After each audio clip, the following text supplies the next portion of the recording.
Izin bertanya Ustaz, saya memiliki suami yang sekarang ini pelit sekali. Sampai saya mau minta uang untuk jajan saya sendiri saja tidak diberikan dengan alasan saya boros. Padahal uang suami saya ada banyak. Saya lihat sendiri cash dan di ATM-nya. Sedangkan kalau buat orang tuanya dia berikan banyak dan tanpa embel-embel apapun. Bagaimana cara menghadapi suami yang pelit ini?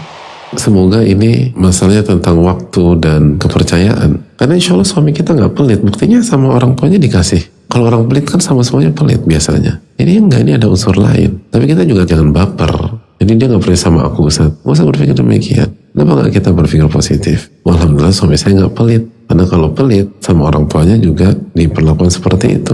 Lalu yang kedua, selama kebutuhan primer kita terpenuhi, ya sudah. Apalagi untuk jajan kan ya. Dan bisa jadi kita memang boros. Coba evaluasi diri. Kalau kita nggak boros dan kita udah terukur tapi tetap divonis boros, ya nggak masalah. Kan kita melakukan sesuatu bukan secara mutlak mencari ridho suami. Kita mencari ridho Allah SWT.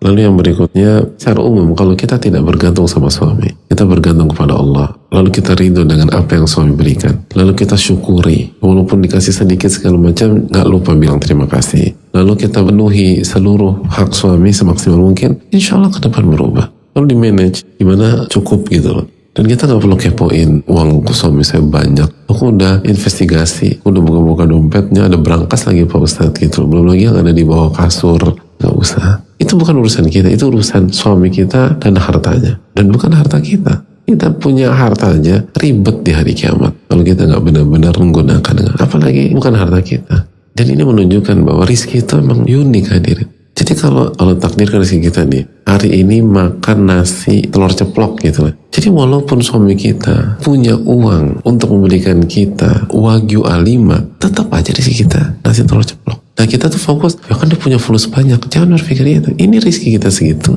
Sama kayak misalnya dari pagi pengen makan siang sesuatu gitu. Dan harganya mungkin gak murah. Dan kita punya uang untuk itu. Dan kita pengen banget makan itu. Tapi pada akhirnya gak makan siang sama sekali. Kenapa? Ternyata bos manggil. Udah gitu diomelin pula. Terus dia suruh revisi kerjaan kita. Jadi gak ada waktu. Dan akhirnya ngerjain segala macam. Sampai jam 6 kita merasa lapar. Oh iya saya belum makan ya. Jadi memang hari itu Allah takdirkan kita gak makan siang. Walaupun uang ada. Kita gak usah bicara uang suami. Uang kita nih. Keinginan ada. Harusnya kan dapat dong. Ternyata gak juga. Hidup gak sesimpel itu. Apalagi uang suami.